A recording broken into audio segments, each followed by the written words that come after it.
Kizhangur little Lourdes mission ഹോസ്പിറ്റലിൽ Christmas ആഘോഷ പരിപാടികൾ നടന്നു. ആശുപത്രി കവാടത്തിൽ നിന്ന് ആരംഭിച്ച ക്രിസ്മസ് സന്ദേശ rally Kidangoor SI. K Kurian flag off ചെയ്തു.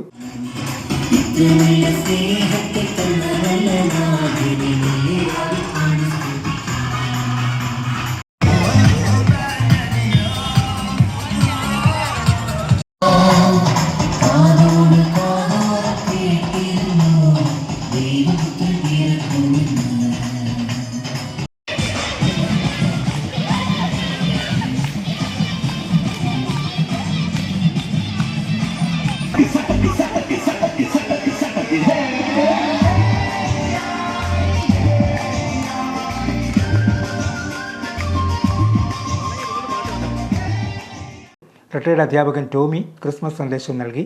Hospital chaplain father Jose Kadavilchirayil cake മുറിച്ച് ക്രിസ്മസ് ആഘോഷങ്ങൾക്ക് ഔപചാരിക തുടക്കം കുറിച്ചു. തുടർന്ന് ഹോസ്പിറ്റലിലെ സ്റ്റാഫ് അംഗങ്ങൾ വിവിധ കലാപരിപാടികൾ അവതരിപ്പിച്ചു.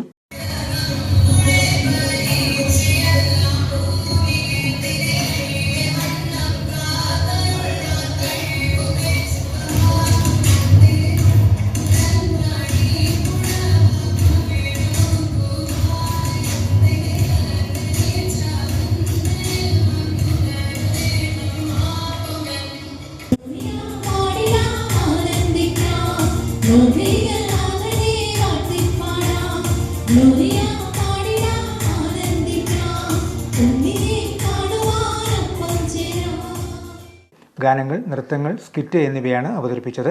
ക്രിസ്മസിന്റെ സ്നേഹവും സാഹോദര്യവും പങ്കുവയ്ക്കുന്ന പരിപാടികളിലൂടെ ലിറ്റിൽ ലൂർദ്സ് മിഷൻ ഹോസ്പിറ്റലിലെ ആഘോഷം ഹൃദ്യമായി.